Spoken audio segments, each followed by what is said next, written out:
வணக்கம். விடை வகை. விடை 8 வகைப்படும்.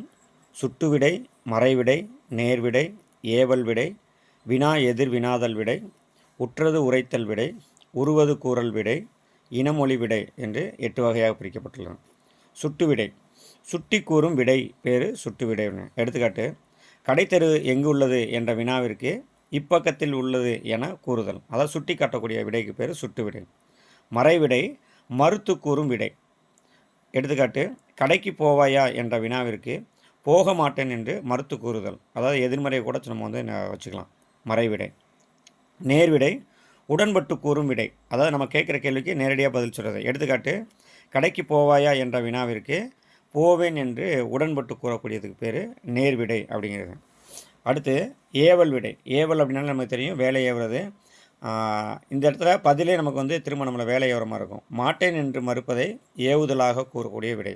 எடுத்துக்காட்டு: இது செய்வாயா என்ற வினவிய போது நீயே செய் என்று ஏவி கூறுவது. அதான் நாம் கேள்வி கேட்டோம்னா அந்த பதிலே அவன் என்ன செய்வான்னா நமக்கு வேலை ஏவுற மாதிரி சொல்லக்கூடியது ஏவல் விடை. வினா எதிர் வினாதல் விடை. ஒரு வினாவிற்கு விடையாக இன்னொரு வினாவை கேட்பதுக்கு பேர் வினா எதிர் வினாதல் விடை அப்படிங்கிற பேர். எடுத்துக்காட்டு: என்னுடன் ஊருக்கு வருவாயா என்ற வினாவிற்கு வராமல் இருப்பேனா என்று கூறுவது. இங்கே இந்த வராமல் இருப்பேனா என்பது நம்ம கேட்ட கேள்விக்கு விடையே எப்படி இருக்குன்னா கேள்வியாக இருப்பதனால இதுக்கு பேர் வினா எதிர் வினாதல் விடை அப்படிங்கிற பேர். அடுத்து உற்றது உரைத்தல் விடை. அதாவது ஏற்கனவே நேர்ந்ததை விடையாக கூறுதல். எடுத்துக்காட்டு: நீ விளையாடவில்லையா என்ற வினாவிற்கு கால் வலிக்கிறது என்று உற்றதை உரைப்பது. அதாவது தனக்கு நேர்ந்ததை அப்படியே விடையாக சொன்னால் அதுக்கு பேர் உற்றது உரைத்தல் விடை அப்படிங்கிறது. உருவது கூறல் விடை அப்படின்னா இனிமேல் நேர்வதை விடையாக கூறுதல். அதாவது எடுத்துக்காட்டு: நீ விளையாடவில்லையா என்ற வினாவிற்கு கால் வலிக்கும் என்று உருவதை கூறல். அதாவது இனிமேல் நடக்க போகிறதை சொன்னோம் அப்படின்னா அது உருவது கூறல். ஏற்கனவே நடந்ததை சொன்னோம் அப்படின்னா அது உற்றது உரைத்தல் அப்படிங்கிறது.